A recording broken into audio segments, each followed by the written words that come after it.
Hey everybody, it's Maggie from Personal Euphoria with today's plank story. This is going to be a wicked short plank story, like a minute tops. So if you've been wanting to try plank and feeling a little overwhelmed by it, now's the time to try for this plank story. But let's say you still go, not for me. I'm going to suggest arms overhead, forward of your ears, and then do a little like sway left and right. You can go forward and back.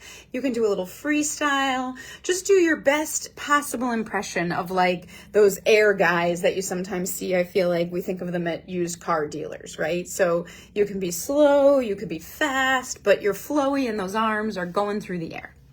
All right.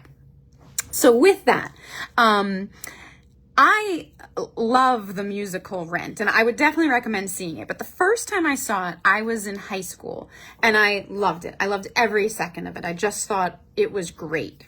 And I'd seen it a couple times, but then I saw it again as an adult. And I feel like at this point, it was like 10 years ago. So I wasn't even that old, like early 30s. And still loved it, except a new thing stood out to me in my early 30s. And that was that they didn't want to pay rent. And that seems so unfair.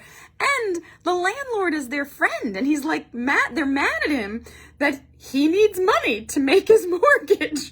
And that he's basically gone into a profession like of the man. And he's making money and they don't want to have to pay him rent. And I thought, well, but that's not fair. The guy needs his money too. So anyway, I just thought, I walked out of there and thought, guess I'm getting older. Now I see it from a whole new angle.